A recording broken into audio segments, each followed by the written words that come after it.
So many driving test candidates failed their driving test in the parking section, but it's got nothing to do with parking. What they often do, they want to line up the car using the 3-line methods, looking on it that way. Your car wears off course. You don't even know it. It's going.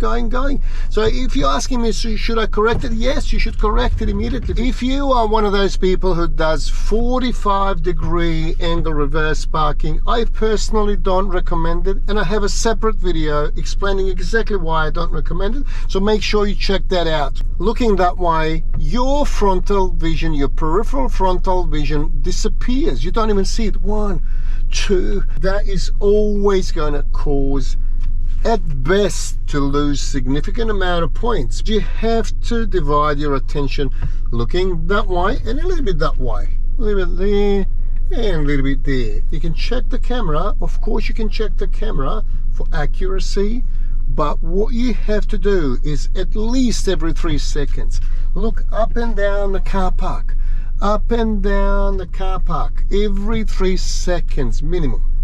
And then, you know, as you go through, checking 6 windows, 3 mirrors and 1 reverse camera. There's a lot of tools to reverse park properly. It's harder to do it wrong than right.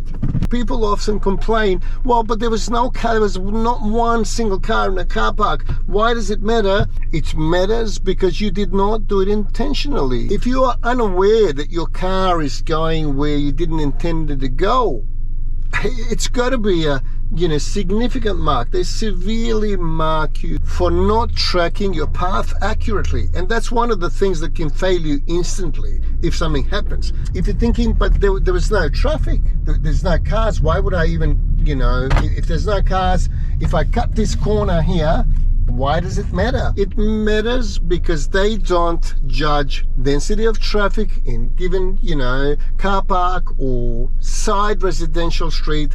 They judge your ability to do it correctly. If you come to this car park now, it's going to be completely different than it is at 9:30 in the morning. So you really need to be able to do things properly based on what you are given on the day, at the minute of your, transit through that particular car park, indicating left, allowing people to pass me. So there's no sense of urgency because people know you indicating you might be stopping here.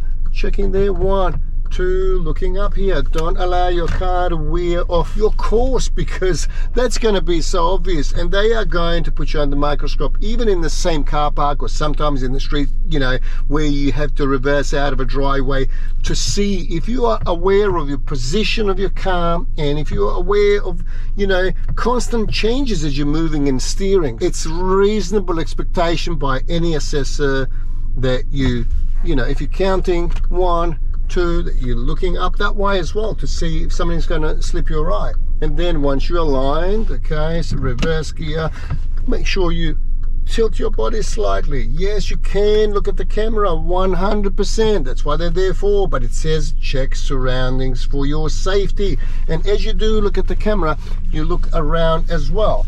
And if you use camera for precision, like I'm doing now, you can end up literally, so accurate. You can do it with military precision if you do it correctly. So you cannot do it wrong if you follow simple process, simple procedures, and if you observe correctly. As always, feel free to ask any questions in the comment section below. Thanks for watching, and I'll catch you next time.